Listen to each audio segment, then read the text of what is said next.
Hello everyone and welcome to this week's Game Development Log video diary, and this week I've been working on audio. Before I start, I should just mention that all of the sounds that you hear in the game at the moment are just placeholders, and I made all of them just yesterday evening by hitting things together and making weird noises into my microphone, so don't worry too much about how they sound at this stage.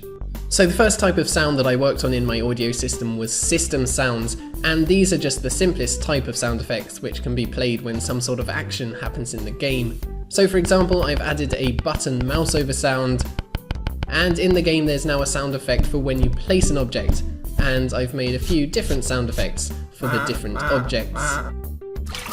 The next thing that I worked on in the audio system was in-game sound effects that are emitted from a certain position in the 3D world. The volume of these sound effects depends on how close you are to whatever's emitting the sound, and the closer you get to the emitter, the louder the sound is.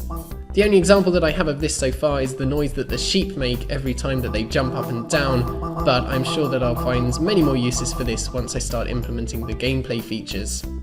Next up, I worked on ambient sounds, which are like background sound effects such as the sound of birds tweeting like you can hear at the moment. Instead of being emitted from a certain point in the 3D world, these ambient sounds are played over larger areas in the world, so when you get close to one of these areas you can hear the background sounds getting louder and louder, and then when you're inside the area you can hear the ambient sounds playing continuously. I also plan to have these ambient sound areas expanding as you expand the wildlife in the world, and as you create different biomes in the world, these biomes will each have their own ambient sound effects. And of course, if you find the sound effects to be too annoying, which is a definite possibility at the moment, then you can go into the options menu and turn them off. I will at some point also be adding a volume slider here, but I haven't had the chance to do that just yet.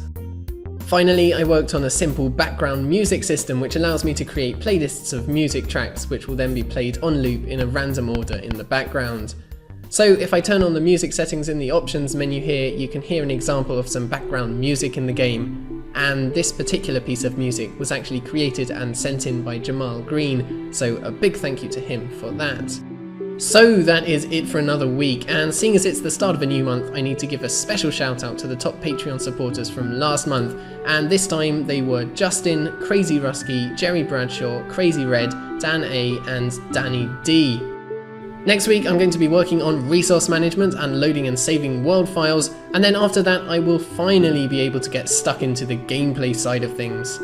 If you'd like to help support the channel and also get an early version of Equilinox each month, then you can check out my Patreon page, and if you want to see more updates during the week, you can follow me on any of my social media pages. But yeah, thank you guys very much for watching this video. Do subscribe if you haven't already. Have a wonderful week, and I will see you all next time.